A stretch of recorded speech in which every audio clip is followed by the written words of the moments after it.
Have you ever wondered why you don't feel like you're enlightened yet? Why you haven't progressed further on your spiritual awakening? Why you haven't integrated these ultimate states of consciousness from your psychedelic experience into your being? Recently, I had an insight about the real reason why I feel like I'm not progressing on my spiritual path as much as I would like to. And I think it is good to have a serious conversation about this reason. And the story begins with the realization of the magnitude of selflessness, of emptiness, and of nothingness. Everywhere I look in the spiritual traditions, in Advaita Vedanta, in the great mystics, in Christian mysticism from Meister Eckhart, in Sri Vitra, in Buddhism, there's these teachings of no self, of selflessness, of nothingness, of emptiness, and of that, equating that to God.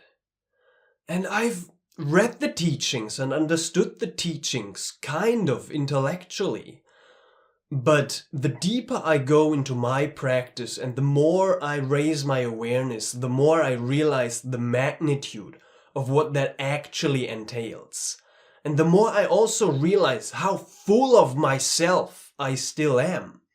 And it is a very humbling experience for me to actually progress on this path and realize why I am not enlightened or why I'm not getting to this sense of awakening yet, because I'm so full of myself.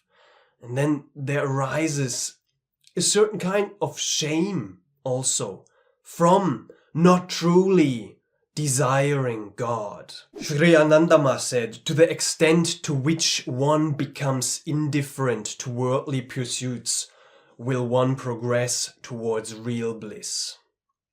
She continues to say, the action that aims at God is alone real action. All the rest is activity belonging to the path of death. And when I truly look at myself, and you do it as well, take an honest look. What are you truly doing for God? And how much are you doing to serve yourself? I'll have to honestly admit that I am doing a lot to serve myself. I actually, internally, I kind of value God and self-understanding the most, and I truly desire nothing else for God. But if I really take an honest look at my life and at my actions speak otherwise. I am worried and working towards financial security, having a roof over my head, being able to eat food, having comfort in my life, looking for social connections, whatever it is many of these things are there to serve myself, if I'm really honest with myself. And the situation which made this more aware recently for myself, it's a very personal story, is my relationship has ended. My partner decided to end the relationship because she desires God more and more. And this longing is just overwhelming for her. And she doesn't desire anything else but just to work towards this union with God. And it's interesting to observe myself, because that is a trait that I admired most in her longing and desire for God and for this union with God. And so I couldn't feel bad about this relationship ending, even though I wouldn't desire anything else but just to be with her. But I couldn't feel bad for it, because I admire this trait and this longing so much that I can just purely, lovingly accept this decision, and also admire this longing. And also, it comes all back to this sense of selflessness. Meister Eckhart said, start first with yourself and abandon yourself. Truly, if you won't first leave yourself wherever you may go, you will find obstacles and war anywhere. But if someone abandons himself, whatever else he might keep, whether riches or honors or anything, he has abandoned all things. See yourself, and wherever you find him, see him off. The more you go out of all things, that much, neither less nor more, God comes in you with all that is his. So to the extent that you remove yourself from all things, to that extent God enters with his own. That's what Meister Eckhart says.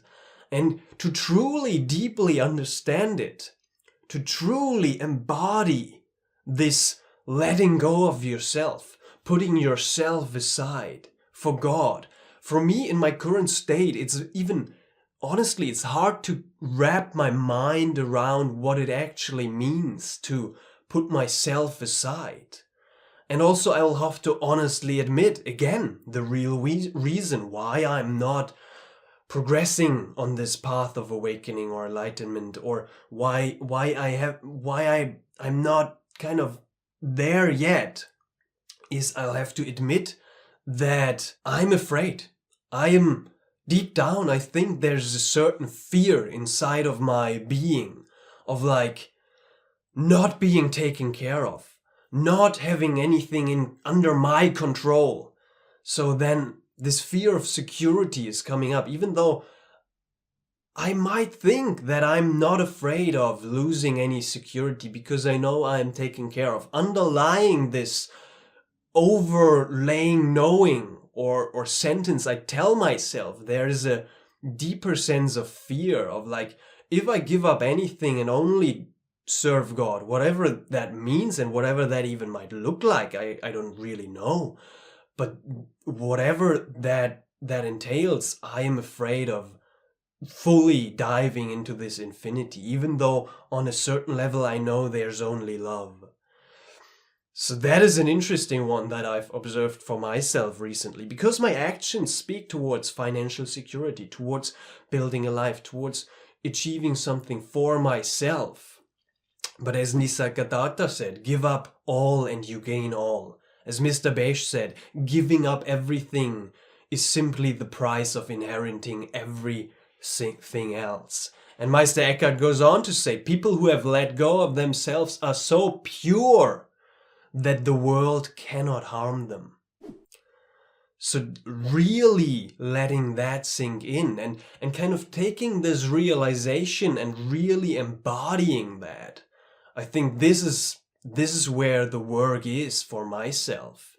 And this is where I really want to tap into and kind of tap more into the practice and embodiment of this selflessness, of this nothingness, of letting go of myself.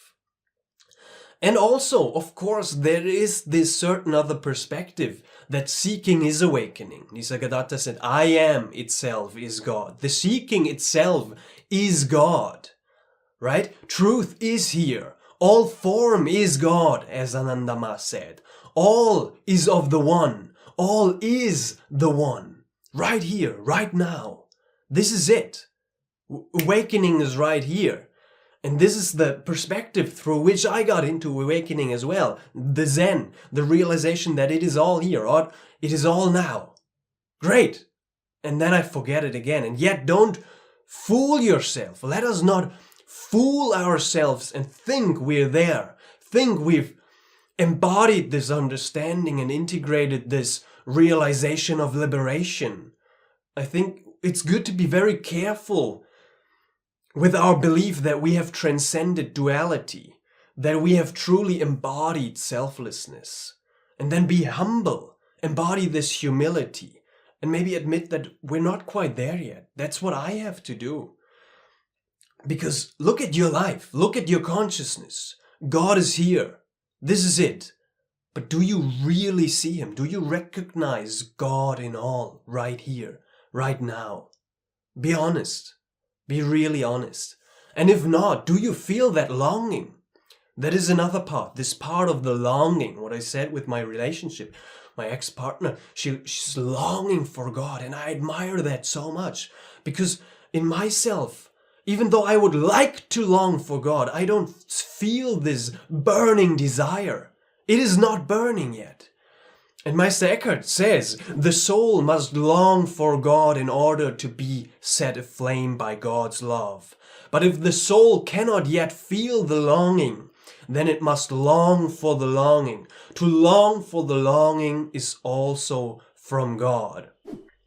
So this is a starting point, I guess, to ignite this longing, to really desire the desire for God.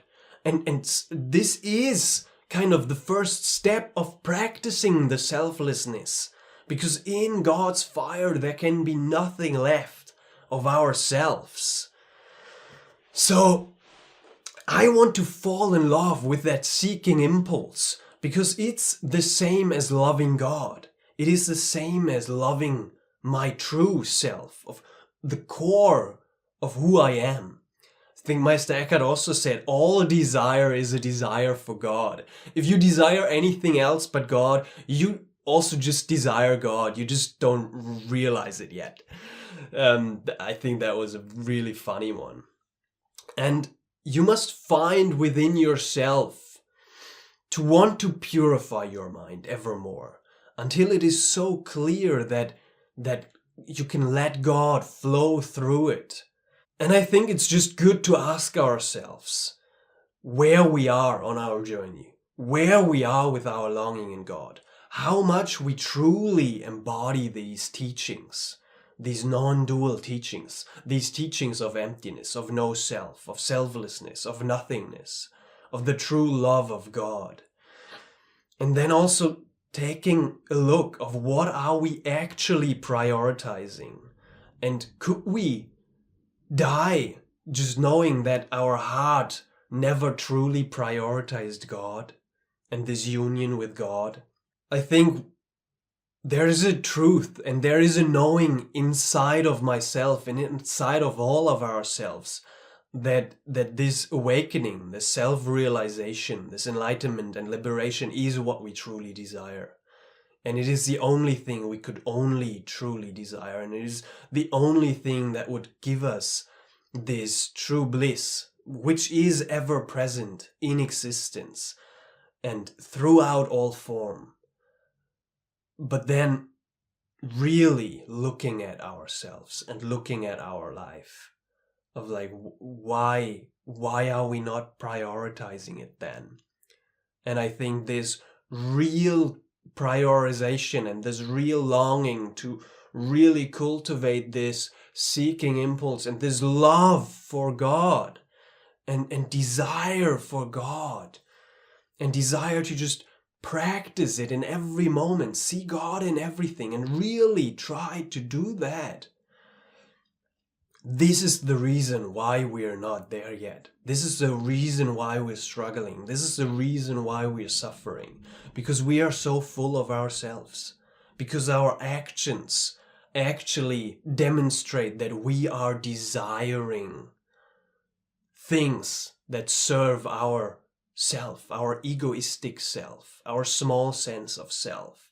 And we are neglecting this desire for God. This is just an honest reflection of what I've experienced in the last couple of days and weeks and what I've realized.